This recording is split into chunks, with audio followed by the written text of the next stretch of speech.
pessoal, tudo bem? Sejam muito bem-vindos a mais um vídeo e hoje vamos falar sobre a natureza corpuscular da matéria, ou seja, do que a matéria é constituída. Mas já posso dar uma síntese de que toda a matéria é constituída por corpúsculos que podem ser átomos, moléculas ou íons.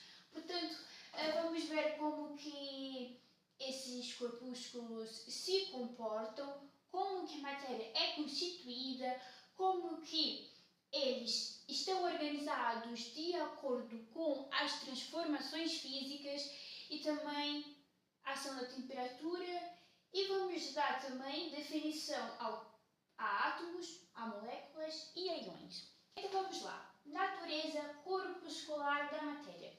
Por que falamos de natureza corpuscular? Porque nós estamos a falar do que a matéria é constituída. Por isso mesmo, natureza corpuscular. Então, quando falamos da natureza corpuscular da matéria, citamos teorias corpusculares da matéria. Que tipo de teorias são essas? De que toda a matéria é constituída por corpúsculos e esses corpúsculos podem ser átomos, moléculas ou íons, assim como nós temos aqui em cima. E por isso mesmo, como temos essa teoria de que a matéria é constituída por corpúsculos e por isso mesmo falamos que é a natureza corpuscular da matéria, podemos dizer também que esta é a unidade estrutural da matéria. Porque em questões estruturais, a matéria é constituída por corpúsculos. É a unidade estrutural da matéria, do que as coisas são feitas. E nós temos os corpúsculos que podem ser átomos, moléculas ou íons, assim como eu disse. Por isso mesmo, a matéria é constituída por pequenos corpúsculos. Corpúsculos que não conseguimos ver a olho nu, são muito pequenos. E temos espaços vazios entre eles. E estão em constante movimento.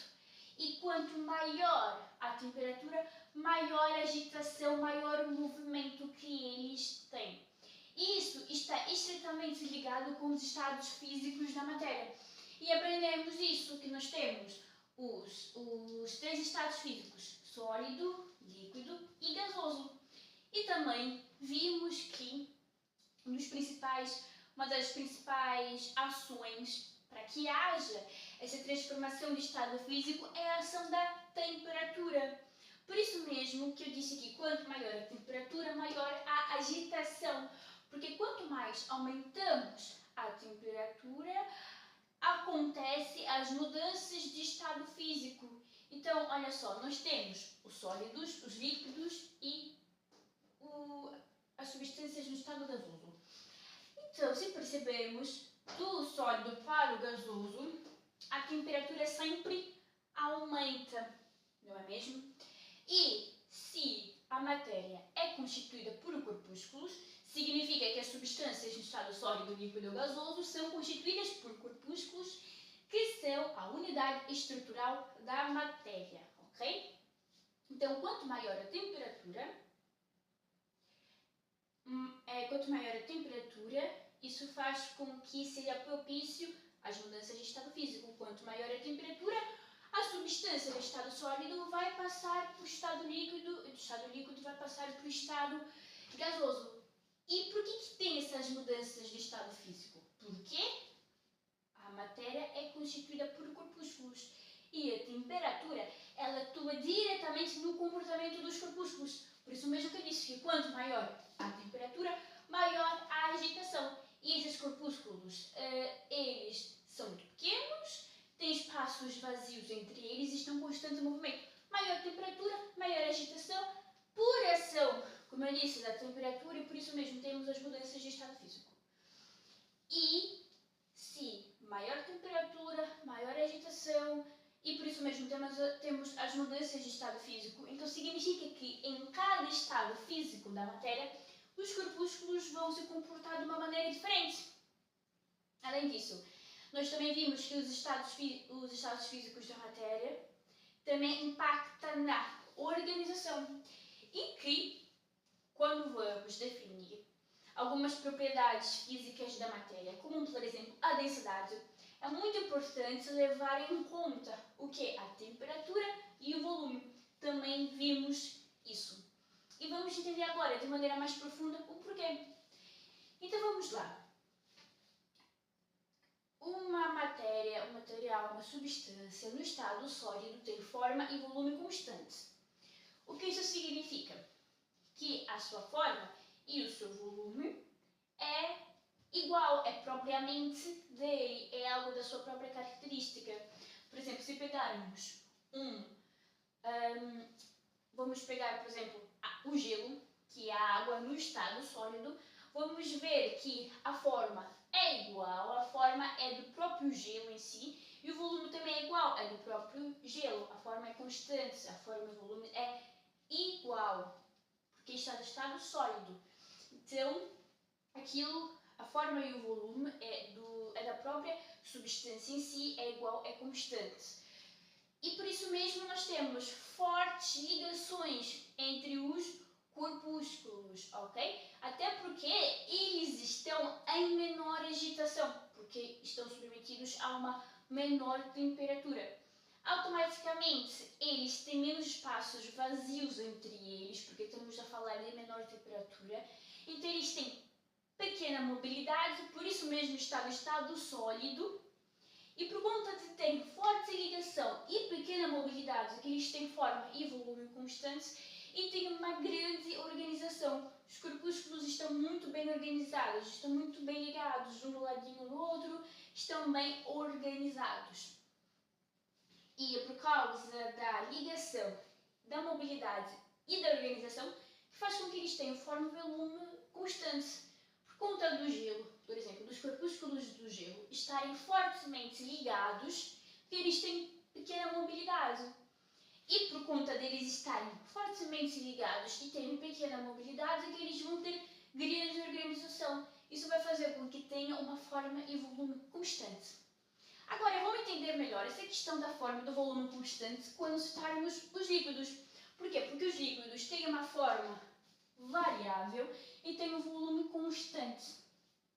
Isso significa que o volume do líquido é o volume dele mesmo, ok? O volume é igual. O volume depende, pronto, da própria quantidade de líquido que estiver ali. O volume é igual e pertence a ele mesmo. Pronto, o volume é igual.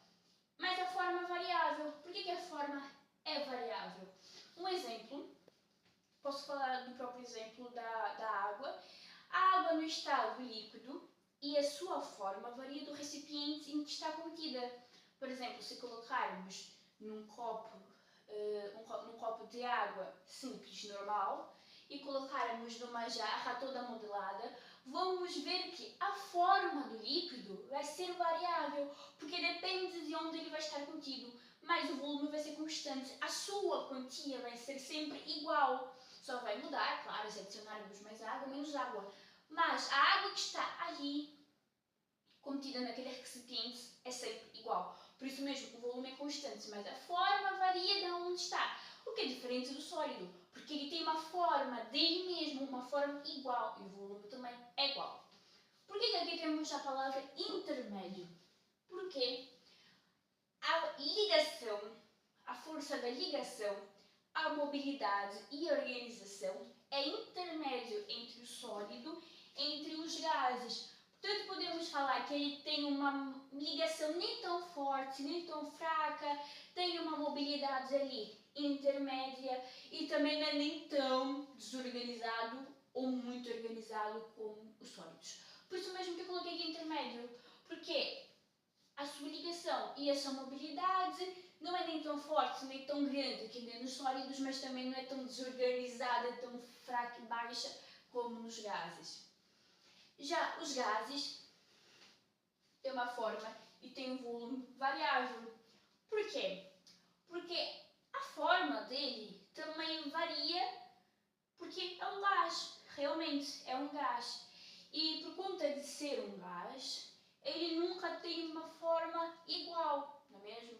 Olha só o gás que temos dispersos, os gases que nós temos dispersos na atmosfera, eles não têm uma forma constante, tem uma forma variável e o volume do gás também é variável. O volume do gás também é variável, também pode mudar, não é sempre constante. Dando novamente o exemplo do gás que temos, por exemplo, dos gases que temos na atmosfera. A forma é variável e o volume também varia. E nós temos uma fraca ligação entre eles, logo também porque tem maior temperatura e eles estão mais agitados. Se fôssemos ordenar os corpúsculos os menos agitados para os mais agitados, primeiro seriam os sólidos, que estão menos agitados, os líquidos e os gases, que estão mais agitados que todos, porque estão submetidos a uma maior temperatura do que todos. Por isso mesmo tem uma fraca ligação e eles têm uma grande mobilidade e também têm mais espaço, por assim dizer, entre eles, e têm mais mobilidade por ter uma fraca ligação e acaba também por ter uma baixa organização, ou seja, eles são extremamente desorganizados. E por conta de ter uma fraca ligação, uma grande mobilidade, isto faz com que eles tenham uma forma e um volume variável. Portanto, todas as características deles em relação à ligação, mobilidade e organização também definem como que se comportam em relação à forma e volume. E eles se comportam dessa maneira por causa das mudanças de estado físico que acontecem principalmente com a variação da temperatura, porque eles são constituídos por corpúsculos e os corpúsculos eles se comportam de maneira diferente em relação à temperatura.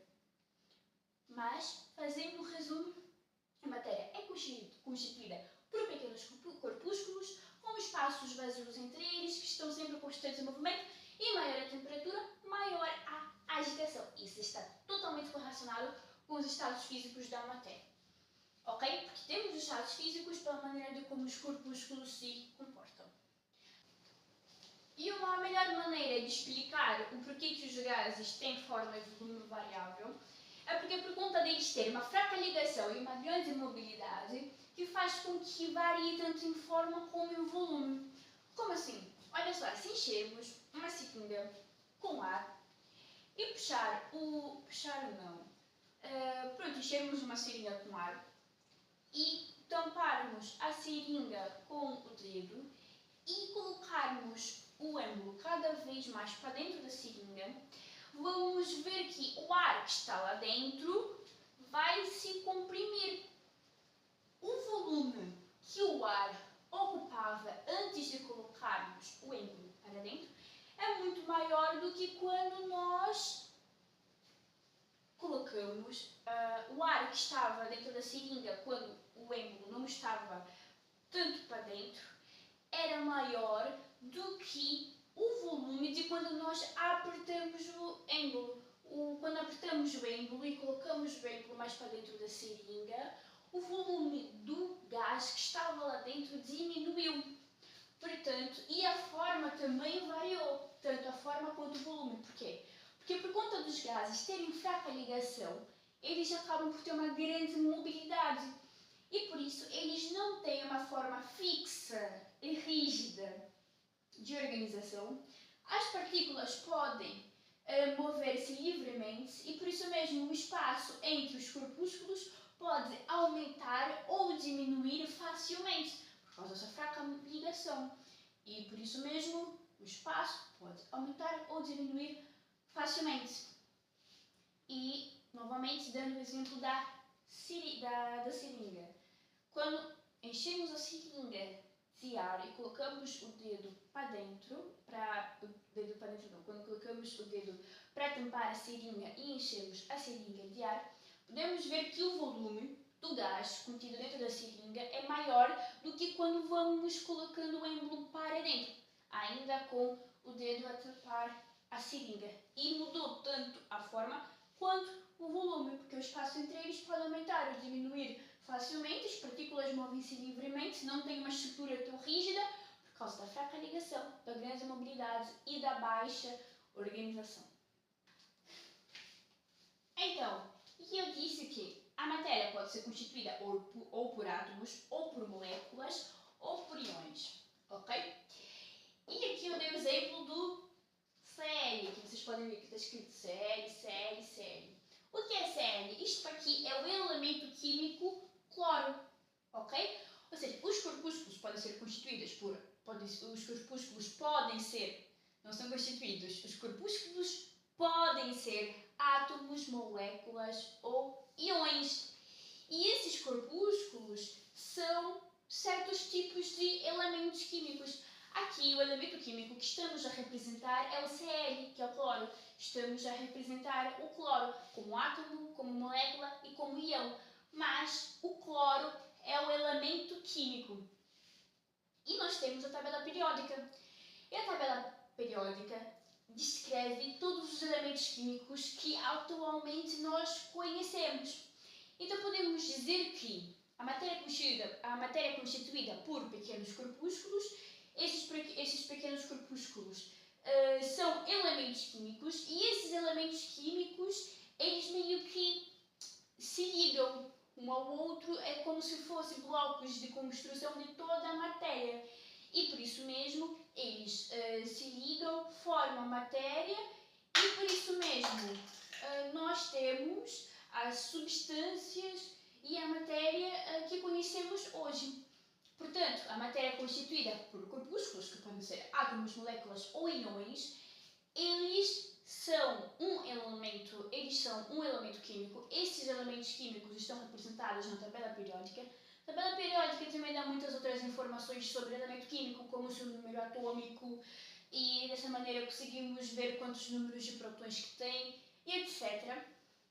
E cada corpúsculo se liga um com o outro para formar a matéria, ou seja, cada elemento químico acaba por se ligar, podemos falar assim, em palavras mais simples, uns aos outros para formar substâncias. Okay? Então, elementos químicos, corpúsculos, se ligam para formar a matéria, as substâncias. E as propriedades das substâncias estão relacionadas com as unidades estruturais que a constituem. Por exemplo, uma substância que é constituída por íons, ela tem certo tipo de propriedade, ok? Mas é muito importante terem, então pronto, cada substância é constituída por um certo tipo de corpúsculo e de acordo com este corpúsculo nos dá uma propriedade da sua substância. Vamos supor que temos uma substância que é constituída, por exemplo, um composto iónico, ok? É constituído por íons e por isso mesmo ela tem um tipo, esse composto iónico é uma substância e por isso mesmo tem um certo tipo de propriedade. Então, a matéria pode ser constituída a matéria é constituída por corpúsculos que podem ser átomos, moléculas ou íons, que são elementos químicos que estão na tabela periódica e dessa maneira nos dão muitas outras informações, como por exemplo o seu número atômico, e dessa maneira nós sabemos também que os corpúsculos se ligam para formar outras substâncias, portanto são vários elementos químicos que se ligam entre si para formar as substâncias e a matéria que nós conhecemos que é hoje em dia. E de acordo com a substância e com a unidade estrutural da substância, se uma substância, por exemplo, é constituída por íons, nós também temos certos tipos de propriedades provenientes delas. E aqui, por exemplo, é muito importante já saber diferenciar, porque Cl é um átomo de cloro, Cl2 é uma molécula e Cl- é um íon. Mas antes vamos por partes. Assim como eu disse, aqui nós temos corpúsculos, átomos, moléculas ou íons e estamos a falar do mesmo elemento químico. Estamos a falar do cloro, que tem como símbolo químico Cl. Portanto, na tabela periódica, assim, temos todos os elementos químicos que conhecemos até hoje e o seu símbolo químico. Então, o elemento químico é representado pelo seu símbolo químico. Então temos o cloro, que é o elemento químico, que é representado pelo seu símbolo, que é Cl. Portanto, Cl é o símbolo do cloro. Então podemos falar, posso escrever aqui embaixo, que o elemento químico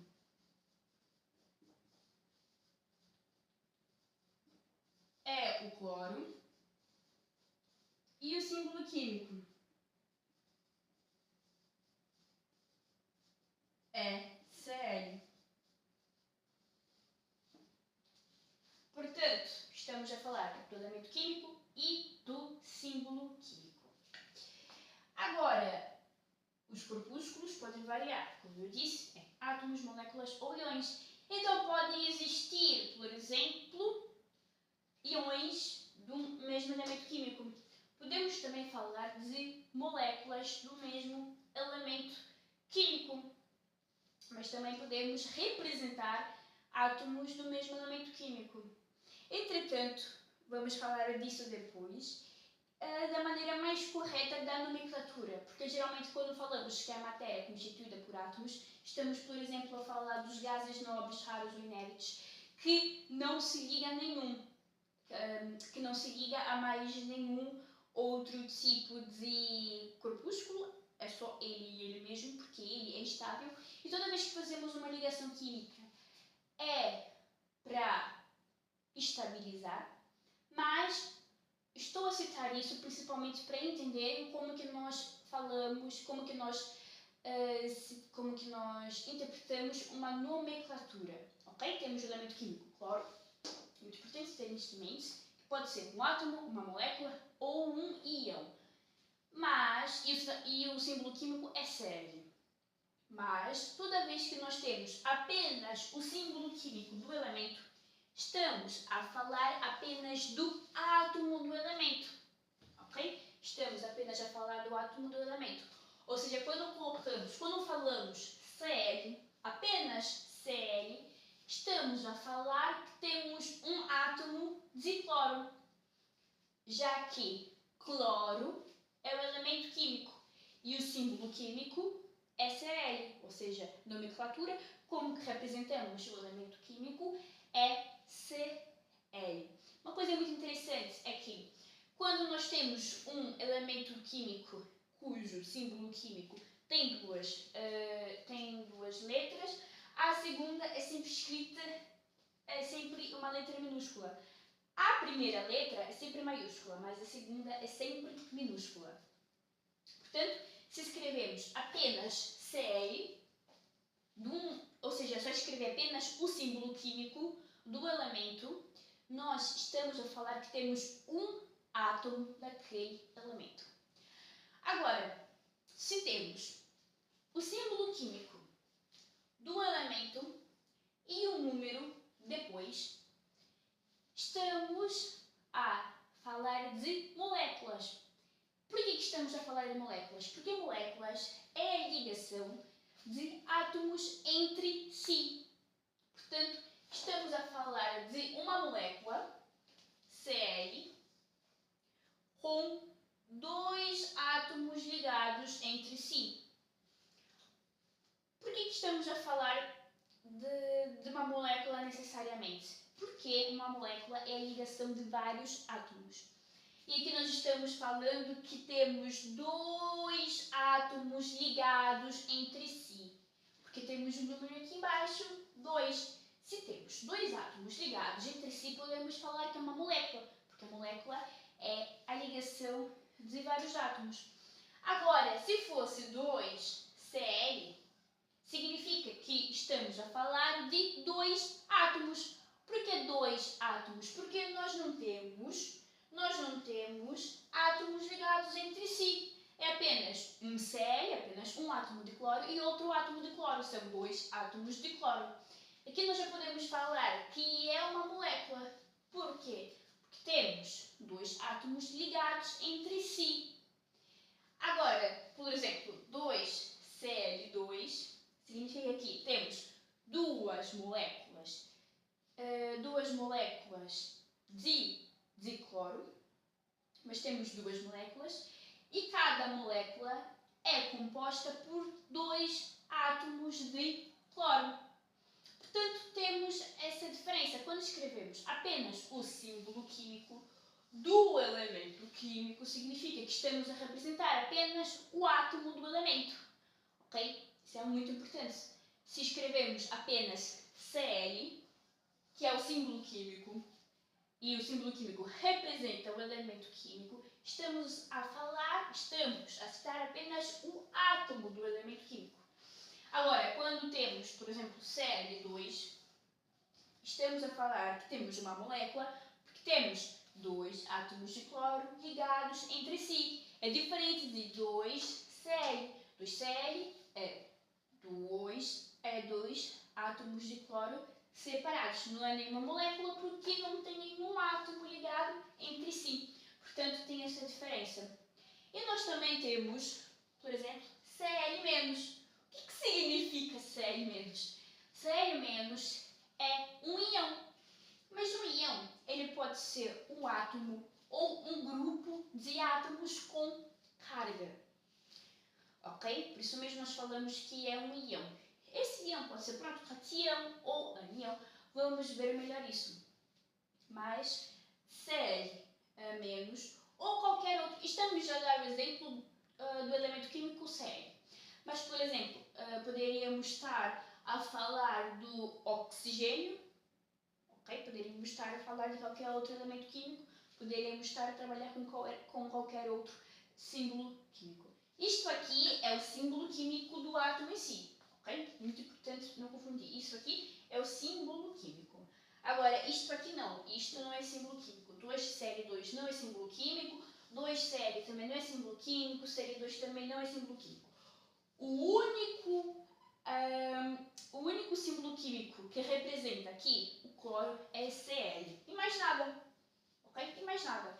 E podemos falar que o símbolo químico representa o quê? Um átomo. Ok? Se o símbolo químico representa o elemento químico e o símbolo químico é Cl, podemos falar, e Cl apenas significa que é um átomo de cloro, podemos falar que o símbolo químico, quando escrevemos o símbolo químico, estamos também a falar apenas de um átomo daquele elemento.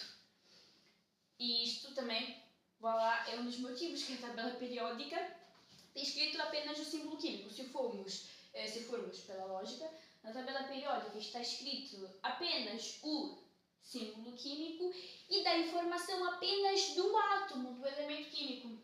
Mas é muito importante não confundir. Isto é o símbolo químico, um átomo. Isto aqui é uma molécula, dois átomos ligados entre si. Isto aqui são dois átomos. Isto aqui são duas moléculas. Cada molécula temos dois átomos de cloro ligados entre si.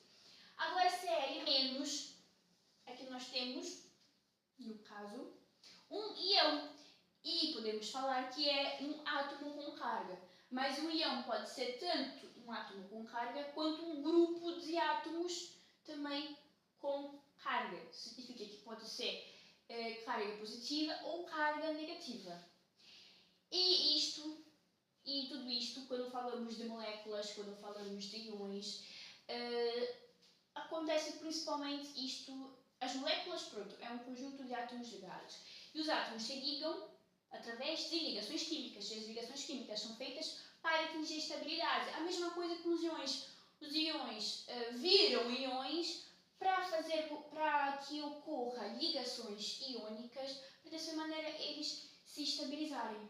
Agora, quando falamos realmente da representação do átomo em si, da matéria quando é constituída por átomos, não estamos a falar da representação do átomo, estamos a falar da própria constituição da matéria, como por exemplo os gases nobres, raros ou inertes, que eles são totalmente estáveis. Portanto, eles não fazem nenhum tipo de ligação química. E por conta de não fazerem nenhum tipo de ligação química, eles são apenas átomos, porque não se ligam com ninguém, porque não precisam atingir estabilidade, ao contrário de muitos outros elementos que os átomos se ligam entre si para formar moléculas e ainda tem mais algumas especificações que vamos estudar adiante, porque as moléculas é sempre a ligação de um não metal com um não metal, mas é para atingir, sim, a estabilidade, por isso mesmo que vários átomos se ligam entre si para formar uma molécula, e os íons também. Os íons também têm carga, porque vão fazer, é um átomo que acaba por ganhar ou perder, varia carga, para poder fazer ligações químicas e assim atingir a estabilidade. Agora nós estamos a falar, uma coisa que é muito importante também não confundir, a natureza corpuscular da matéria e como que nós a representamos, ok? Porquê?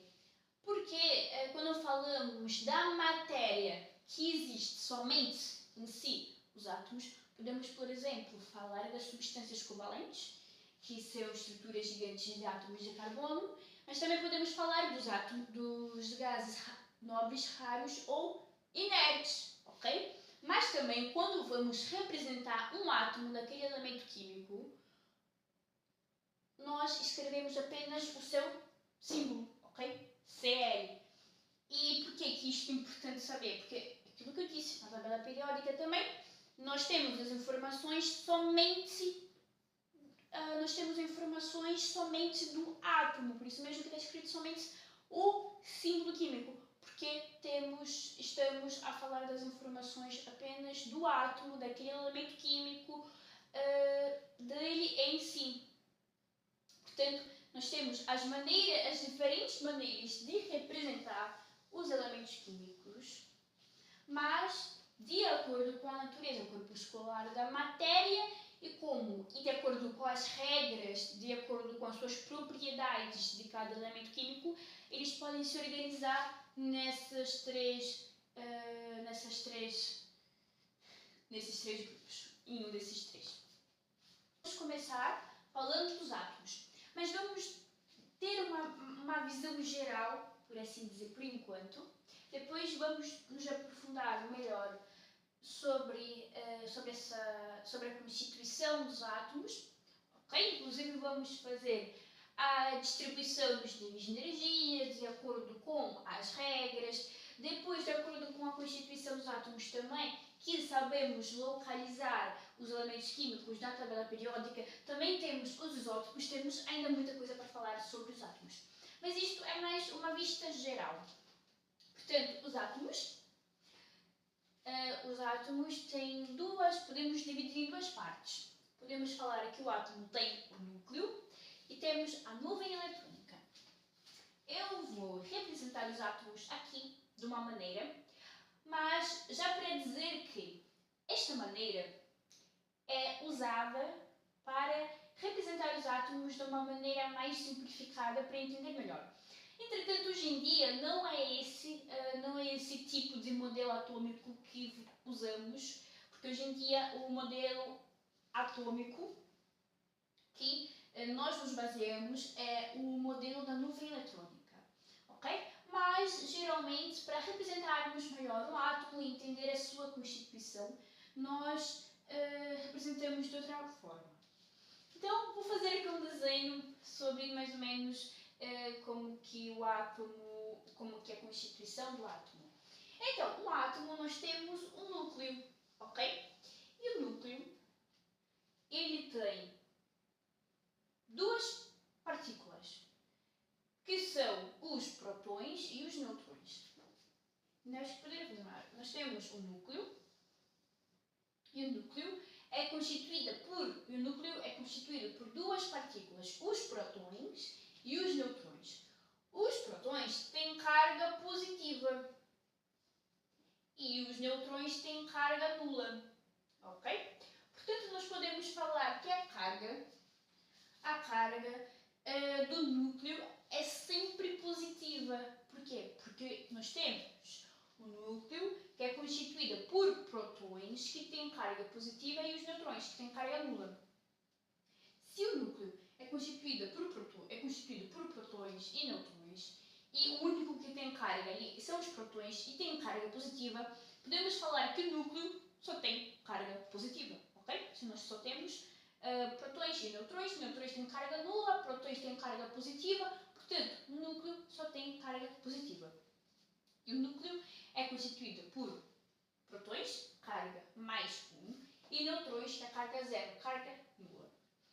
Por conta dos protões e dos neutrões estarem, por conta dos dois, estarem no núcleo, também podemos falar que essas partículas são nucleões. Okay? Essas partículas, protões e neutrões, também podem se chamar nucleões. Ok, essa é a constituição do núcleo. Entretanto, ao redor do átomo, nós temos níveis de energia. E esses níveis de energia, o conjunto desses níveis de energia, se chama nuvem eletrônica. Portanto, isto aqui é o nível de energia. Ok? Isto é o nível de energia. Aqui nós temos 1, 2, 3 níveis de energia. Agora, o conjunto desses 3 níveis de energia chama-se nuvem eletrônica. Portanto, nós temos um núcleo que é constituído por protões e neutrões, e ao redor do núcleo nós temos a nuvem eletrônica. E a nuvem eletrônica é constituída por níveis de energia. E nesses níveis de energia nós temos eletrões. E qual é a carga dos eletrões? Os eletrões têm carga negativa, ok? Então tem carga menos 1. Então podemos falar que temos, por exemplo, vários eletrões aqui. Claro, e aliás temos regras, ok? Para a quantidade de eletrões que temos que colocar em cada nível de energia. Mas isso é só um exemplo para simplificar a constituição do átomo. Então, temos a nuvem eletrônica, que é constituída por níveis de energia, e em cada nível de energia temos eletrões. E cada eletrão tem carga negativa, carga menos 1. Portanto, podemos falar que o núcleo só tem carga positiva e a nuvem eletrônica só tem carga negativa. Exatamente. E podemos falar que os eletrões, os protões e os neutrões são partículas. E nós podemos falar que são partículas subatômicas. Então, protões mais neutrões podemos falar que são nucleões. Agora, eletrões mais protões mais neutrões são partículas subatômicas. Agora, um átomo ele tem o seu raio. E o átomo também tem a sua massa. E podemos falar que o átomo também tem espaço vazio. Ok? E o que é responsável pela massa do átomo? Por quê? Porque os protões e os neutrões têm massa muito maior do que os eletrões. Portanto, podemos falar que o número de massa do átomo é a soma dos protões e dos neutrões. Portanto, os protões e os neutrões são responsáveis pelo número de massa. Agora, os eletrões, por conta de estarem em níveis de energia e esses níveis de energia constituírem a nuvem eletrônica, podemos falar que os níveis de energia os níveis de energia dos eletrões são responsáveis pelo raio do átomo. Então, o núcleo é responsável pela massa. E agora, o raio do átomo é responsável principalmente pela nuvem eletrônica. Ok. Agora, uma questão. Aqui nós temos uma representação simbólica do átomo. Eu disse que, para representar um átomo de qualquer elemento químico, muito cuidado para não confundir a natureza corpuscular da matéria com a matéria só constituída por átomos e em como representar os átomos, que são coisas diferentes. Nós representamos um átomo pelo seu símbolo químico. Ok? Então, eu coloquei aqui X como um número químico. Mas nós também poderíamos escrever, por exemplo, Li, que é o lítio. Nós também poderíamos escrever, por exemplo, Mg, que é o magnésio. Ok? Isto são símbolos químicos. Estamos a falar do átomo. ok? Estamos a falar das propriedades do átomo, estamos a representar um átomo, estamos a escrever o seu símbolo químico e dessa maneira que nós conseguimos fazer uma representação simbólica. Como? A representação simbólica é sempre, por exemplo, X, que é o símbolo químico do átomo, porque vamos falar da constituição do átomo, vamos falar da constituição do átomo daquele elemento químico. Z em cima, que está representando o número de massa, e A, que representa o número atômico. Como assim? Eu disse que o número de massa de um átomo é sempre a soma dos prótons e dos neutrões. Então, Z, aqui no lugar, vai ser o número de massa, que é a soma dos prótons e dos neutrões. Aqui, a letra A vai ser o número atômico. E o número atômico, podemos falar que é a identificação do átomo. Cada átomo só tem um número atômico. E o que é o número atômico? É o número de prótons. Portanto, cada átomo tem um número de prótons específico sempre da sua própria constituição. Cada átomo tem apenas um certo tipo de número de prótons. Nenhum átomo tem um número de prótons igual ao outro. Isso mesmo podemos falar que é o número atômico. Nenhum átomo não, nenhum corpúsculo, nem mesmo os íons tem um número de prótons igual ao outro. Ok? Portanto, o número atômico é o que identifica o átomo, o número de prótons. Não tem nenhum átomo que tenha um número de prótons igual ao outro. Número de massa. Também falamos do raio, que é a nuvem eletrônica responsável pelo raio. Mas o número de massa é a soma dos prótons mais dos neutrões. Ok? E como que representamos? Como estamos a falar do átomo, daquele elemento químico, nós colocamos o símbolo químico. Aqui colocamos o número atômico, ou seja, o número de prótons que aquele átomo é constituído. Em cima é o número de massa, ou seja, a soma dos números de prótons mais a soma dos números de neutrões. É dessa maneira que fazemos a representação simbólica do átomo, daquele elemento químico, com o seu símbolo químico e seu número atômico, o número de prótons, é o que identifica, porque nenhum corpúsculo tem número de prótons igual ao outro. E o número de massa é o número de prótons mais de neutrões. Ou seja, em base é o número de núcleos. Podemos falar que também a carga do número de massa aqui é sempre positiva. A carga da massa é sempre positiva. E nós falamos que os átomos são neutros. Eles são neutros. Eles não têm carga que nem os íons. Você tem que nós temos os íons com carga negativa, que são corpúsculos que têm carga positiva e carga negativa. Os átomos não. Os átomos são neutros. Ok? Por quê? Porque o número de prótons é sempre igual ao número de eletrões. Sempre igual. Regra. Átomos são neutros porque o número de prótons é sempre igual ao número de eletrões. Se fosse diferente, já estaríamos a falar do íon. Daí teríamos carga. Ok? Porque iríamos ter ali um desequilíbrio de cargas. Porque o próton tem carga mais 1 e o eletrão tem carga menos 1. Portanto, o mesmo número de prótons é o mesmo número de eletrões e são neutros por causa disso. Então, quando sabemos o número atômico de um elemento químico, automaticamente já sabemos o número de eletrões. Quando sabemos o número atômico de um átomo, automaticamente já sabemos o número de eletrões. Porquê? Porque num átomo o número de prótons é sempre igual ao número de eletrões e por isso mesmo são neutros.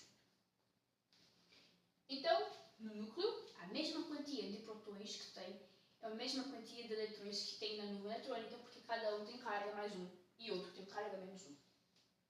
Vamos falar de moléculas. E as moléculas podemos falar aqui, as moléculas são compostas por um conjunto de átomos. E esses conjuntos de átomos estão ligados entre si para formar moléculas. Portanto, moléculas é um conjunto de átomos ligados. Por que os átomos se ligam? Porque eles querem atingir uma estabilidade, ok? Então os átomos, eles ligam entre si por um tipo de ligação química e fazem esse tipo de ligação química para atingir a estabilidade, ok? Então, as moléculas basicamente o conjunto de átomos ligados entre si para alcançar a estabilidade, porque antes estavam instáveis. Então, estavam instáveis, ligaram-se, alcançaram a estabilidade e formaram moléculas, um grupo de átomos ligados entre si. Só que são moléculas, porquê? Porque assim, também temos vários tipos de ligações químicas, não é mesmo? Também a ligação química varia de acordo com o tipo de elemento químico que está sendo ligado. Mas não vamos nos aprofundar tanto, mas tenham em mente que as moléculas é um conjunto de átomos ligados entre si por meio de uma ligação química que é para alcançar a estabilidade. E se as moléculas são constituídas por átomos, podemos falar então que são neutros. Se átomos são neutros e as moléculas são um conjunto de átomos, podemos falar que as moléculas também são neutras. As moléculas são representadas por fórmulas químicas. Como, por exemplo, posso falar... Olha só, na aula passada falamos sobre HCl. HCl é ácido clorídrico. Ácido clorídrico. E que elementos ligados temos aqui? Nós estamos a falar de uma molécula com um átomo de hidrogênio e um átomo de cloro. Portanto, uma molécula constituída por um átomo de hidrogênio e um átomo de cloro. Isto é uma fórmula química. É muito importante não confundir fórmula química com símbolo químico. Ou seja, fórmula química é diferente de símbolo químico. Ok? Olha só, H2 é uma fórmula química, porque estamos a falar de uma molécula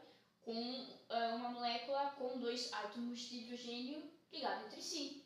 Isto é diferente de escrever apenas H. H é um símbolo químico. Estamos a representar o átomo. Ok? Portanto, moléculas, fórmula química, conjunto de átomos ligados entre si, diferente de símbolo químico, que estamos a falar apenas do átomo daquele elemento. Ok? E as fórmulas químicas permitem saber qual substância estamos a nos tratar. Neste caso, estamos a falar do ácido clorídrico e estamos também a citar a constituição daquela substância. Portanto, HCl substância.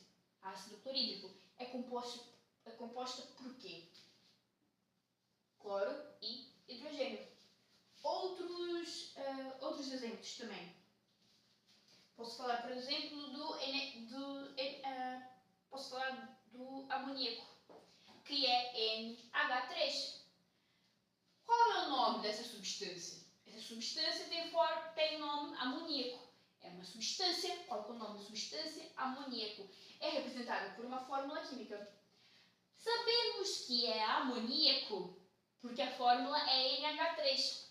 Então, a fórmula química nos dá o nome da substância, qual substância estamos a nos tratar, que nesse caso é amoníaco, e também a sua constituição. Porque além de sabermos, por meio da fórmula química, que a substância é amoníaco, sabemos que ela é constituída por nitrogênio e por hidrogênio.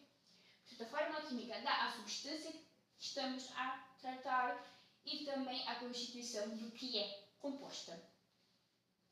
E as moléculas é um conjunto de átomos ligados entre si. Propriamente os não metais que se ligam, os átomos dos não metais que se ligam entre si para formar as moléculas e atingir a estabilidade. Podemos falar de não metais ligados entre si e para formar substâncias elementares ou compostas. Exemplo.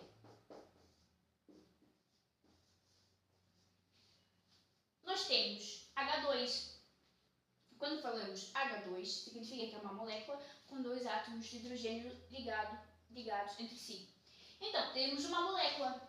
E temos uma molécula de um não metal. Hidrogênio é um não metal. Ok? E isto é uma substância elementar.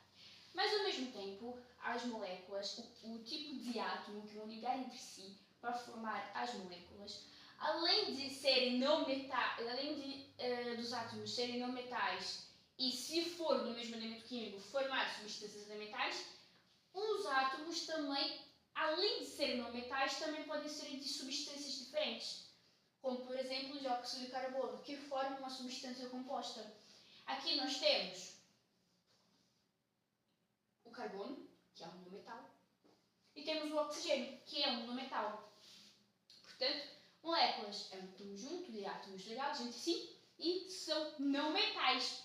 Mas quando nós temos átomos do mesmo elemento, sendo não metais, que se ligam entre si, formam substâncias elementares. Agora, quando são átomos ainda que não são, quando falamos de átomos que não são metais, e sim, são não metais, e são de diferentes elementos químicos e se ligam entre si, formam substâncias compostas, como, por exemplo, dióxido de carbono. É uma substância composta e é formada por não metal, um carbono e um oxigênio. Agora, nós podemos falar que as moléculas podem ser, por exemplo, também, podemos falar que as moléculas são diatômicas, triatômicas. Também podemos falar que é tetratômica e poliatômica. O que significa diatômica, triatômica, tetratômica e poliatômica? Isto basicamente é o número de átomos que estão ligados entre si. Portanto, podemos falar que H2 é uma molécula diatômica, porque nós podemos falar que H2 é uma molécula diatômica. Porquê? Porque nós temos dois átomos ligados entre si.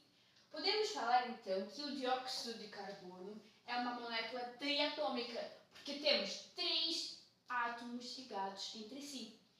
A tetratômica é o amoníaco, porque nós temos 4 átomos ligados entre si. São 3 átomos de hidrogênio e um átomo de nitrogênio. H2 é uma molécula diatômica, porquê? Porque são 2 átomos de hidrogênio. E dióxido de carbono é uma molécula triatômica, porquê? Porque são 2 átomos de hidrogênio e um átomo de carbono. Portanto, pode ser assim. Outra regra também é que quando vamos escrever a fórmula química, se perceberem, nós não temos o número 1 aqui, certo? Nós não temos o número 1 aqui. Porquê? Porque toda vez que vamos falar uma molécula, nós nunca escrevemos o número 1. Nós não colocamos o número 1. O que é o caso aqui. Nós temos H2O. Nós não colocamos o número 1 aqui, ok? Fica apenas H2O. Do que essa molécula é constituída? Podemos falar que ela é triatômica, 2 átomos de hidrogênio e um átomo de oxigênio. É uma molécula triatômica e é composta por 2 átomos de hidrogênio e um átomo de oxigênio. Triatômica. Essa já é tetratômica. E temos 2 CO2, ou seja, temos 2 moléculas de dióxido de carbono. Mais uma vez, fórmula química, conseguimos identificar a substância. Como instituição, 2 moléculas de dióxido de carbono. Temos o carbono, uma molécula de carbono, e nós temos 2 moléculas de dióxido de carbono constituída por um átomo de carbono. Cada molécula é constituída por um átomo de carbono e 2 átomos de oxigênio. Isso é muito importante. Porquê? Porque aqui, pronto, já falamos que a molécula é diatômica. Com a fórmula química já conseguimos identificar a substância. Mais que isso, nós temos 2 moléculas de dióxido de carbono. Portanto, no total temos 4 oxigênios e no total temos 2 carbonos. Agora, se fôssemos falar somente de uma molécula, iríamos dizer que temos um carbono e 2 oxigênios. Mas como estamos a falar de 2 moléculas, no total temos 4 oxigênios, porque são 2 moléculas de dióxido de carbono, que é CO2, e cada dióxido de carbono tem 2 oxigênios. Cada molécula de dióxido de carbono temos 2 oxigênios. Só que aqui temos 2 moléculas, portanto são 4 oxigênios. E no total temos 2 carbonos, porque em uma molécula de dióxido de carbono temos um carbono, mas como são 2, temos 2 carbonos. Isso é muito importante. Outra coisa também é que aqui é H2, mas também podemos falar que H2 é de hidrogênio. Por que também podemos falar H2 de hidrogênio? Porque é uma molécula com 2 hidrogênios ligados entre si, que nem O2. O2 também podemos falar que é um dioxigênio. Outra questão também, que mais? Podemos falar do S8. E o S8 falamos que é um octa enxofre. Também temos, olha só, o P4. E falamos que o P4 é o tetrafósforo. Portanto, também podemos fazer esse jogo de palavras, assim, por assim dizer. Ok? Nós podemos falar que H2 é de hidrogênio, O2 é de oxigênio, S8 octa enxofre e P4 tetrafósforo. Agora vamos falar dos íons. E assim como eu disse, os íons são átomos, ou grupo de átomos, que captam ou recebem eletrões. O que isso significa? Significa que eles adquirem carga. Por quê? Porque um átomo, ele é neutro. Porque a mesma quantia de prótons é sempre igual à mesma quantia de eletrões. Portanto, um átomo é neutro. O número de prótons é sempre igual ao número de eletrões. Só que, por conta de ser neutro, quando um átomo capta ou recebe eletrões, ele acaba por adquirir carga. Então vamos supor que temos um átomo que tem 10 prótons e, consequentemente, tem 10 eletrões. Agora, para o átomo ficar mais estável, o que ele vai fazer? Vai ceder, por exemplo, para algum outro átomo 2 eletrões. Portanto, ele vai ter dois prótons a mais do que eletrões e por isso mesmo ele vai ficar com carga positiva. Então, essa questão, os átomos ou grupo de átomos são neutros e para ficarem estáveis eles captam, pegam eletrões para eles ou dão eletrões. E por isso mesmo, eles podem ficar com carga positiva se o número de prótons for maior do que o número de eletrões. E a única maneira do número de prótons for maior do que o número de eletrões é só eles dando eletrões. Ou então eles podem ter carga negativa se eles captarem eletrões. Se eles captarem eletrões, significa que vão ter maior número de eletrões do que de prótons, logo vai ter carga negativa. Então, os átomos podem ter carga elétrica. Se a carga for negativa, estamos a falar de um ânion. Mas, se a carga for positiva, estamos a falar de um cátion. Cátion, logo, tem mais prótons do que eletrões. E um ânion tem mais eletrões do que prótons e tem carga elétrica negativa. E o que acontece? Os íons, eles formam compostos iónicos que são neutros. Porquê? Porque se nós temos um átomo, que captou eletrões, logo ele virou um ânion, e nós temos um átomo que deu eletrões, logo ele tornou-se um cátion, podemos falar que o positivo e o negativo são atraídos. E quando esses íons são atraídos, são combinados, por assim dizer, uma carga anula-se com a outra. E por isso mesmo formam compostos iônicos, porque formam sais iônicos que são compostos por íons. E esses compostos iônicos são neutros. Ok? Porquê? Porque nós temos um ânion que é atraído por um cátion ou vice-versa. E a carga do ânion tem que ser suprida com a carga do cátion. Ou a carga do cátion tem que ser suprida com a carga do ânion. Já vamos dar um exemplo em relação a isso. Os íons podem ser monatômicos, ou seja, podem ser formados por um átomo, que é o exemplo do Na+. Na+ é um átomo de sódio que, se tem um número positivo, significa que nós temos um próton a mais do que o número de eletrões, já que cada próton tem carga mais 1. Então isso significa que é um átomo que perdeu eletrões, porque temos um próton a mais. Agora, os íons poliatômicos é quando é formado por um grupo de átomos. Eu dei o exemplo aqui do íon carbonato, mas não só, também poderia ser o íon nitrato, NO3-. E o que acontece? O íon nitrato é um grupo de átomos que, se tem carga menos 1, ou seja, carga negativa, isso significa que esse grupo de átomos tem mais um eletrão do que o número de prótons. Isso significa que ele recebeu eletrões. Já que o átomo tem os mesmos números de prótons, é o mesmo número de eletrões. Então, isso aqui é um exemplo do íon poliatômico. E este é um exemplo do íon monatômico, íon formado por um átomo. Isto aqui é um íon formado por um grupo de átomos.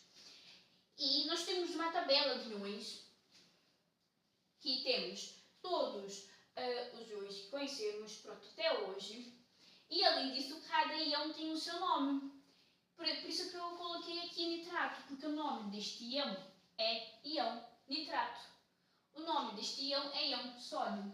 Mas, por exemplo, o nome do íon Cl2- é íon cloreto. E Cl2- é diferente do que Cl2. Já podemos falar que Cl2 é dicloro. E Cl2 é diferente do que Cl, que é um átomo, ou um elemento químico. Elemento químico, o símbolo químico, no caso.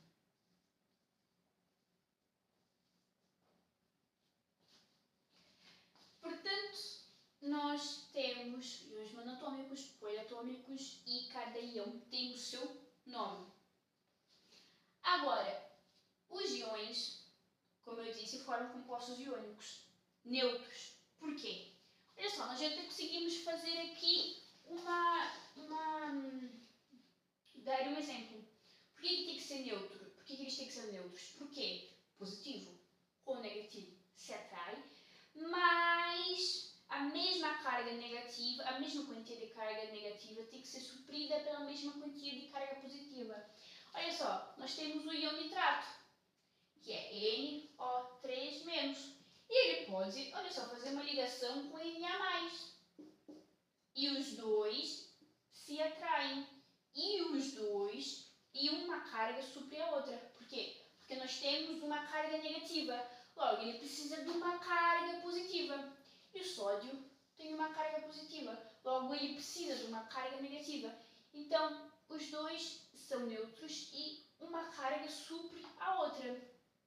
O que é diferente de, por exemplo, CO3 2- e Na+. Se nós tivermos um íon de Na+, e um íon de CO3 2-, inclusive o nome deste íon é carbonato.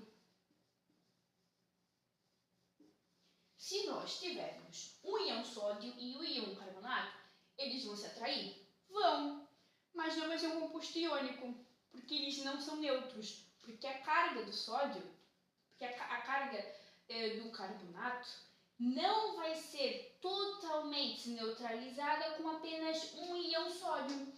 Nós precisaríamos de quantos íons sódio para neutralizar o íon carbonato? Porque o íon carbonato tem carga 2- e o íon sódio tem carga mais. Então nós precisaríamos de 2 íons sódio para neutralizar um íon carbonato. Portanto, um atrai o outro, formam compostos iônicos mais neutros, porque um íon tem que neutralizar o outro e assim por diante. E o que acontece? Geralmente, os íons, geralmente não, é uma regra, os íons são formados por, os compostos iônicos são formados por íons de metais e íons de não metais. É sempre assim. Quando estudarmos melhor a tabela periódica, já vamos entender melhor. Mas, em regra, é sempre assim. Os compostos iônicos são formados por íons de metais e de não metais. Aqui nós temos o sódio, que é um metal, e aqui nós temos o carbonato, que é um não metal. Portanto, temos um não metal mais um metal. Isso forma um composto iônico neutro, porque aqui nós temos 2 sódios e aqui nós temos apenas um carbonato. Um neutralizou a carga do outro. Como que nós escrevemos compostos iônicos? Para escrever a fórmula dos compostos iônicos, nós sempre escrevemos primeiro o positivo e depois o negativo. Então, neste caso, vamos fazer um exemplo com o íon carbonato e o sódio. Neste caso, a fórmula química aqui seria primeiro o positivo, depois o negativo. Qual que é o positivo? É o íon sódio, ou melhor, o cátion sódio. Qual que é o negativo? É o íon carbonato, o íon carbonato. Então, a fórmula química é sempre o positivo, depois o negativo. Então, Na, só que quantos íons Na vamos precisar para neutralizar o carbonato? 2. Portanto, Na2. Agora, quantos íons carbonato vamos precisar? Apenas um. Então, Na2CO3, o carbonato de sódio. Mas nós não vamos escrever a carga? Não, porque uma fórmula química, essa fórmula química é a fórmula química deste composto iônico. E o composto iônico é neutro. Logo, não precisamos escrever carga nenhuma, porque isto aqui é um composto iônico e o composto iônico é neutro. Então, a fórmula química do composto iônico. CO3 2-, íon carbonato. O que acontece? 2-. Sódio Na+, precisamos de 2 sódios para neutralizar o íon carbonato. Portanto, Na, porque primeiro escrevemos o positivo, 2, porque precisamos de 2 átomos de sódio para neutralizar um íon carbonato, que é um grupo de átomos que tem carga 2-.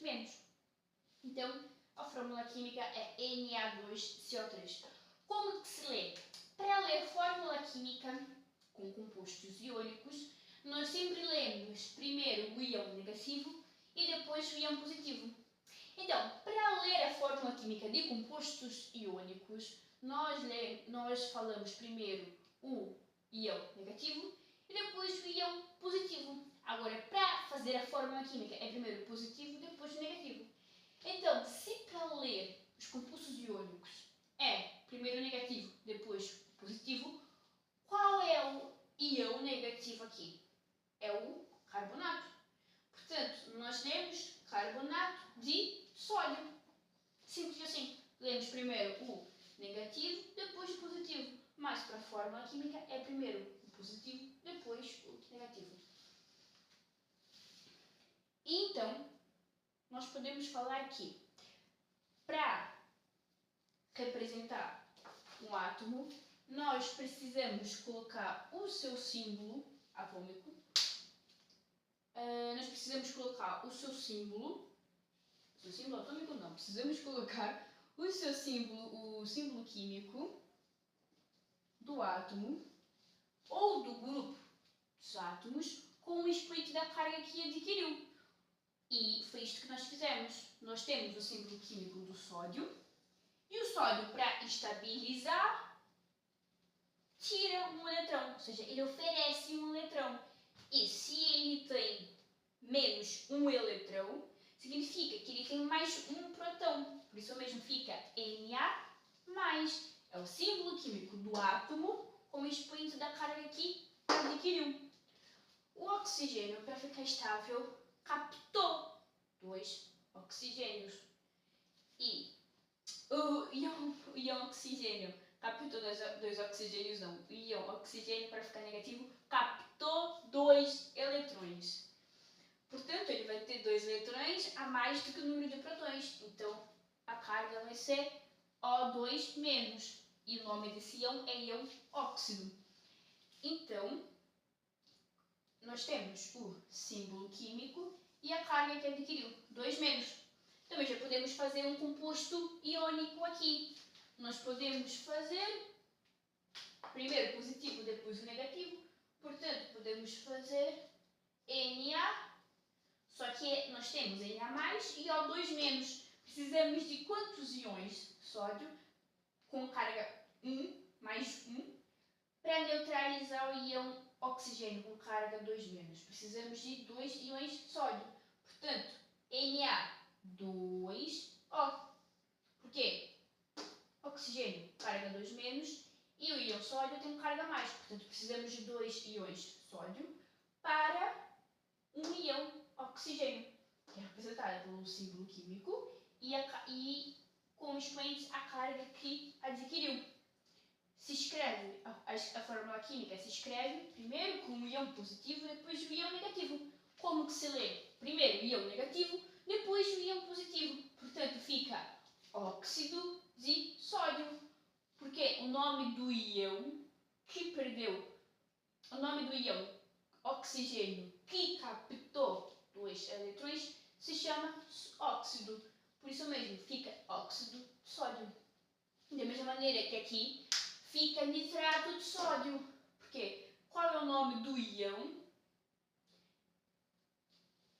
que nós temos aqui? Nitrato. Portanto, é nitrato de sódio. Cada íon tem o seu nome. E quando vamos ler a fórmula química, nós primeiro falamos o nome do íon negativo, depois do íon positivo.